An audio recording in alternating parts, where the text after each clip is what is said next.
The bodies of 6 civilians with gunshot wounds were found in the basement of a home outside the capital city of Kyiv.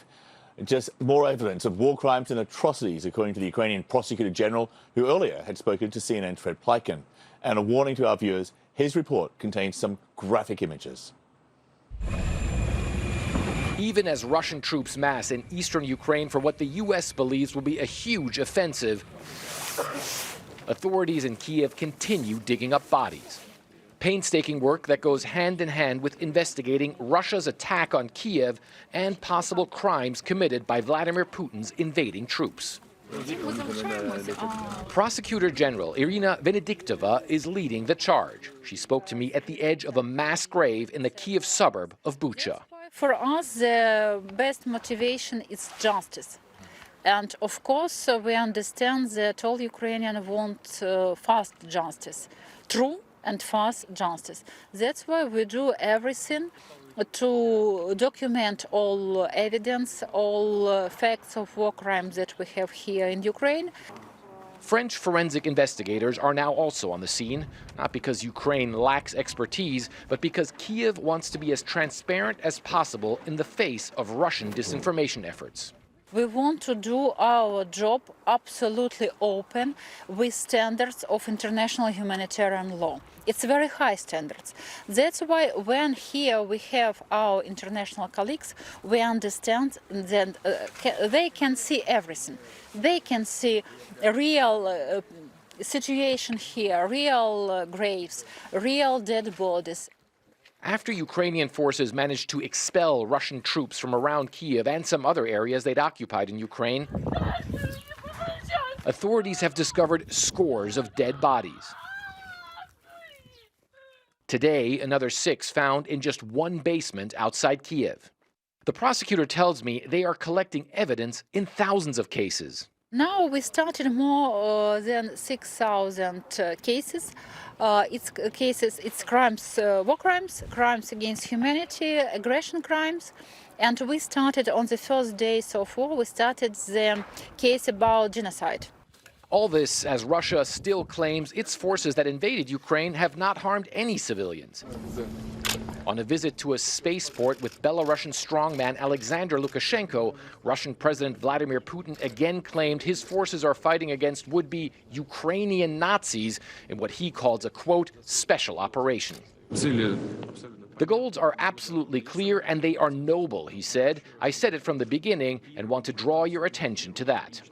There are some in the U.S. at the top level who have spoken about a possible war crimes trial against Vladimir Putin. Is that something you think could ever be possible, and it's something that you're working towards to provide evidence for? Of course, I think that everyone understands who is responsible for this war. That's why we do everything to to document evidences. But we are here in Ukraine and actually understand who is responsible for all of this. The investigators' work is complicated by the fact that the war is still going on, and they can't reach many devastated areas like the encircled city of Mariupol, where Ukraine's president says tens of thousands have been killed. But Irina Venediktova says no matter how long it takes, she will press on. It's actually extremely important because if we will be successful as a prosecutors, I am sure that we can stop such aggressions in the future. Fred Pleitgen, CNN, Bucha, Ukraine. Join me now, Natalia Gumeniuk. She's an independent journalist in Kyiv. We appreciate you being with us. I know you had a very late night, so thank you for getting up and making the time. You've just returned from some areas outside Chernihiv, and some parts have been left in ruins, and some of these areas, the destruction is not on the same level as what we've seen in Bucha or Borodyanka. Why is that? Why have these areas, I wouldn't say they've been spared, but they haven't certainly suffered the same fate. Do you know why? So yeah, sure. So Chernihiv is the capital of the northern region, just some 70 kilometers, 40 miles from the Russian border and from the Belarusian border. The area outside Chernihiv has been occupied by the Russian troops within the first maybe 5-7 hours of the war. So the majority of the troops moved north in the direction of Kyiv. However, they were not able to overtake the city where 300,000 people live. There are quite astonishing destructions. To be honest, it's bigger than in Borodyanka. I've been in some areas where, outside of the town, where almost little houses remain. But the difference is that these are villages. Bucha and Irpin, maybe that's why they look so significant. They are residential area with high buildings. In there, we speak about the villages. So maybe for some people it won't look as impressive, but unfortunately, a lot of houses of a lot of people are taken.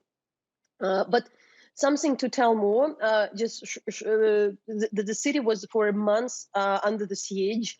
The city is quite large. They still people didn't have water because the water pumps had been targeted. They didn't have electricity, and we speak in quite a large town. It's about now to be fixed, both electricity and water, and people are a bit coming back to life, to the town. But we're speaking about dozens and maybe even more villages, which for 1 month were living, where Russian troops were living. So there we see various different stories. Of course, the scale could be different because, for instance, Bucha is 30,000 people, and the village would be 1,000 people. But for instance, I've been to a village of Yahidne. It's outskirts of Chernihiv. So there was the case when for Natalia, 1 month... let me just jump in there. Let me just jump in there, Natalia, for a moment. Let you clear your throat. And I'll just ask you this question. I know that you've had a very hard, late night, so we appreciate you again being with us. But you mentioned that a lot of residents in these areas had actually have disappeared. Do you know where they are? Are they accounted for? Because we're not hearing these sort of stories coming from this area outside Chernihiv. I do think that we are not yet hearing these stories. The journalists would go travel there. It takes a lot of time. There was no access to those areas because the cities and the villages are situated on the rivers, and most of the bridges were blown up.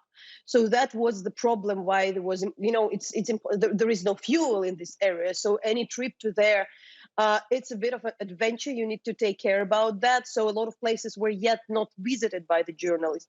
But something to tell that I managed to be probably about 6 villages.